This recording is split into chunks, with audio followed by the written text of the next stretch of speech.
They're known for specializing in many different genres of gaming, with fighting, beat 'em up, and most notably horror games in their repertoire. But there was a time when their sole purpose was to get away from that. They didn't want to make horror games anymore. They thought they could get a more mainstream audience by shifting their horror franchises to make them more action orientated, to appeal to the Call of Duty crowd. In the wave of their shift away from survival horror, with Resident Evil 4 and 5 marking the start of that departure, they decided to make the ultimate definitive standalone horror experience. I say that in jest because I doubt they'll pour all their efforts into a new IP without wanting it to spawn sequels. But that's what it wound up being, the standalone masterpiece we never expected. So 20 years after the release of the game, I thought I'd do a retrospective analysis on Capcom's crowning jewel in the survival horror landscape, Haunting Ground. But before we get into all that, make sure you like, comment, share and subscribe. Without further ado, let's go! Although he has since worked on some brilliant titles including Asura's Wrath, Super Smash Bros, Street Fighter 6 and Grand Blue Fantasy, Haunting Ground, or Demento as it's known as in Japan, was director Kazuhiro Tsushiha's first foray into the world of video games. Considering that, it's all the more impressive what he and the rest of the talented people who worked on this game were able to accomplish. Haunting Ground, acting as a spiritual successor to the Clock Tower series, which itself pioneered the stalker subgenre within the survival horror landscape, was developed and published in 2005 by Capcom. When I see this in games, it always gives me a smile, so I find it worth mentioning. Haunting Ground has an amazing, aesthetically pleasing CGI intro cinematic, showcasing the gorgeous graphics that's in store for us throughout the experience. I don't want to downplay it, it's absolutely stunning. The devs clearly put a lot of effort in that department, among other things that we'll get into later on in the video. The splendid voice cast, music and sound design contributed massively in conveying the feeling of helplessness, eeriness, creepiness, mystery and sheer terror that they were trying to bring across. Unfortunately, the likely reason that the game didn't receive a sequel is that it didn't sell well enough to warrant one. But that just helped shape my perception of the game. There are so many titles I'm grateful for not having a sequel, and there are some that got one that I didn't think should get one. So I'm glad Haunting Ground fell into the former category, whether it's by chance or not. The lack of sales could be attributed to poor marketing due to the fact that it was released a few months after the highly anticipated Resident Evil 4. From my understanding, publishers have an annual budget for marketing, just as they do for the development of the game itself. They divide this budget between the games that are releasing, so the ones that they believe will make more money gets a higher share of the marketing budget that year. It seems that Haunting Ground fell victim to that. But anyway, the story kicks off quite ambiguous, leading to a real sense of mystery and creepiness throughout. All you know is that Fiona Belli, an 18-year-old college student, experienced a car crash with her parents and woke up in the dungeon of a castle. Understandably so, she spends the entire span of the game trying to find answers and a way to escape. Unfortunately for her, there's 4 people in particular that want to prevent that, with the motives of each of the enemies being kept unclear until you let the story unfold bit by bit. While on that, I have to mention that the enemy theme songs are just so fitting for every single one of them, their personalities and their motives. Just further shows that they're all their own characters and have their own individual reasons for behaving in a particular way. Lucky for her, she frees and befriends an adorable canine called Hewie, who gives Dog from Resident Evil 4 vibes. Anyway, he comes to her aid a lot throughout her nightmarish visit to the castle. Fiona discovers that she carries the Azoth, an alchemic element, which is why the castle's groundskeeper Ricardo seems to be after her. But her first altercations are with Debelitus, a mentally ill giant that kinda gives me Sloth from the Goonies vibes.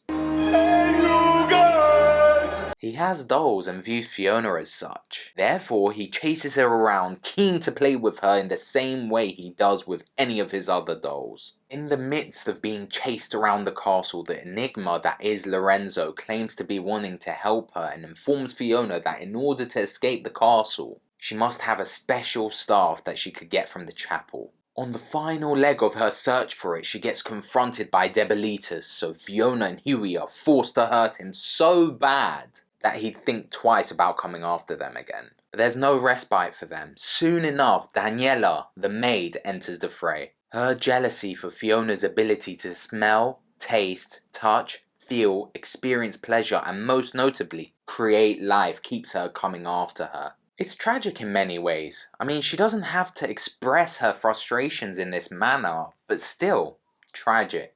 After Danielle is impaled like a certain other character from the Capcom roster, Ricardo shows up as the third villain, looking identical to Fiona's now deceased father. He reveals to her that they are clones. Ricardo caused the car accident and killed her father as revenge for leaving the castle and starting a family. His intentions with Fiona are particularly disturbing, I find. He wants to use her womb and her Azoth along with his own so that he can be reborn as an immortal being. After feeding Fiona some sort of serum, Fiona's unable to see the man, so yet again, Huey's forced to save the day. After all those guys have been dealt with, all that remains is Lorenzo, who turns out to be a wheelchair-bound old man. He informs Fiona as to why he created both Ricardo and her father, Ugo, who both have an Azoth of their own. Lorenzo simply wanted them to continue the pursuit of the mission of alchemy as started by Aurelius Belli. Obviously since then, both of his creations have gone rogue in different ways, but Lorenzo's sinister intentions still remain. He used his Azoth early on in his life to gain immortality, but it's wearing off. Therefore, Ricardo's lack of knowledge and how to utilize the Azoth meant that after his death, Lorenzo's able to extract his Azoth and pursues Fiona for hers. Fiona and good old Huey manage to get him to fall into a pit of lava.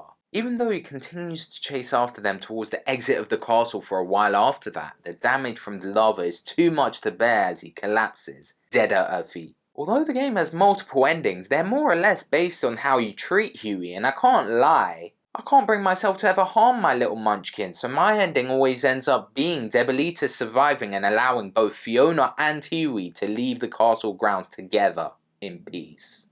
And thank God I can't do that because the alternative is pretty gross. If Fiona and Huey have a poor relationship, he doesn't save her from Ricardo, who ends up successfully impregnating her as he desired. Truly sickening. Fiona bears a resemblance to Jill Valentine in Resident Evil 5, and I find that fascinating given the fact that it was released in the same year as Resident Evil 4. They must have put a lot of effort into her design and wanted to carry it through to another game because they had no intention of making a sequel. That makes sense though, she was special and was being chased for that reason. Given that she was a focal point, her appearance had to allow the player to see how she was being viewed from the enemy perspective. The game subtly suggests that Fiona is being viewed from a perverse lens from the get-go, with the dress that she was handed being almost perfectly sculpted for her body shape with a specific hair of tightness around the chest region. And it slowly but surely escalates from there to Ricardo checking if Fiona's ovulating, which felt so violating. The sexual objectification of Fiona, her being an object of desire for all these stalkers in different ways, and the lack of ways you can fight back makes you as the player feel a lot more vulnerable. The fragility that this conveys adds to the intensity of the encounters with them and the atmosphere it builds as a result. Her sexual exploitation is a theme that I've personally not seen before in a game, and I feel that they handled it very effectively. Because as a man who has never experienced sexual harassment or anything of the like, I felt very uncomfortable and sick to my stomach seeing some of the events unfold. It's the simple things they manage to get right. For example, jiggle physics are present, but done in a manner which I've never seen a game do before. Look at me talking about the importance of jiggle physics in games in a non-satirical way. Instead of being done fan-servicey, it's done to portray how Fiona is being viewed by those stalking her. In the cinematics, the camera is often pointing at her breasts. This brings across the feeling as if you are the creepy stalkers. It's a fine line between fan service and making this stuff feel serious in a game, and they nailed it. No pun intended. Whether intentional or otherwise, the fixed camera angles add to the eerie feeling of Fiona being watched. The fact that you can't alter them yourself and the manner in which it can sometimes follow her around makes it feel almost like security footage in a spy or heist movie. At this point, Capcom knew how to use fixed camera angles to their advantage, with them having already released Resident Evil and Devil May Cry games that utilize them well, and have made Resident Evil 4 in third person, so I'd like to give them credit for doing this on purpose.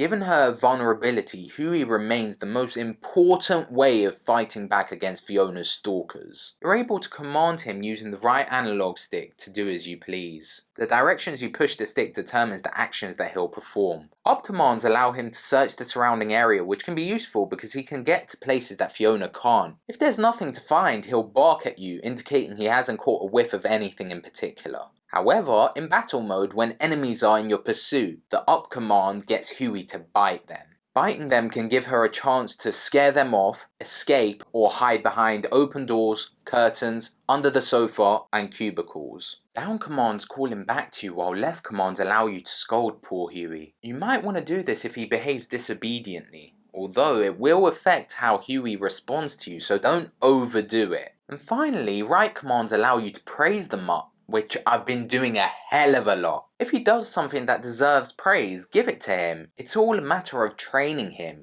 You want him well trained and to have a positive relationship with Fiona to help each other through this terrible experience that they're sharing. It's worth mentioning that praising him also regains his stamina as a result. Not that you need another reason to praise such a good boy. R3 tells him to sit and wait, which can be useful in puzzles here and there. As you're making your way through the castle grounds, you encounter several of said puzzles. It's what you'd expect from survival horror games from the time, enjoyable and not overly difficult. Having them spliced in between Fiona's encounters with her relentless pursuers allows the player to get a well-earned break from the high blood pressure inducing chases. In those chases, however, there are so many aspects that contribute to you needing multiple changes of underwear. For starters, you can't run for an unlimited amount of time. You get tired, but the detailed mannerisms of Fiona holding her belly when she's out of breath makes you truly fear for her impending doom. This can become quite problematic given the fact that most of the encounters that aren't story driven are unscripted. Therefore, the symbiotic relationship the duo have is pivotal in getting each other through this mess. Both Fiona and Hewie benefit from each other and form a bond like no other. As mentioned before, Hewie can do most of the fighting for her to allow her to escape or hide in these situations. But if those horrible people attack Hewie, he can get seriously hurt. At that point, Fiona can come to his aid. Some jerky that she has found around the place can help him recover so that he can keep fighting. How lifelike his barking and tail wagging animations are heavily contribute to the gut-wrenching feeling when you see Hewie get kicked about the place trying to protect you. There are situations where both he and Fiona will be separated since there are areas that one can get to that the other can't. When that happens, it has to be said that Fiona isn't completely useless. She can use her alchemist nature to forge different items to utilize in the fight against her pursuers. When close and personal with each of the villains of Fiona's story, you would notice a variety of personality, animation, sound design and performance choices to keep their individuality that the developers have cleverly input to enable the ever-present chases to not get stale. The vile Debilita scratching his scrotum, Daniela's maniacal laughter or going back to doing chores after a while, Ricardo being invisible and Lorenzo crawling about the place, it really is very detailed. It's in these chase sequences that you get to appreciate just how astounding the lack of load times are for the time. Fiona can kick open doors when in a rush to get out of a tight situation, but if caught when roaming around the castle grounds, the rumble on the DualShock 2 goes crazy with blurry flashes of a black and white tint on the screen, which really makes you fear for your life. Overall, I have to say that Haunting Ground is a truly special experience. A love letter to the survival horror games that came before it and the pinnacle of the genre at the time. Although some may find it derivative of previous horror titles, I found it to be the perfect culmination of those prior titles to this point, and it was very evocative in its nature as a result. It has been a privilege to experience the intense encounters and countless frights that this game possesses with the lack of power bestowed upon you, all in the name to escape the nightmare that you'll experience with your trusty pal, Hewie. Thanks so much for watching. Drop a like if you enjoyed the video, comment your thoughts and subscribe for more retrospectives and video essays like this. See ya!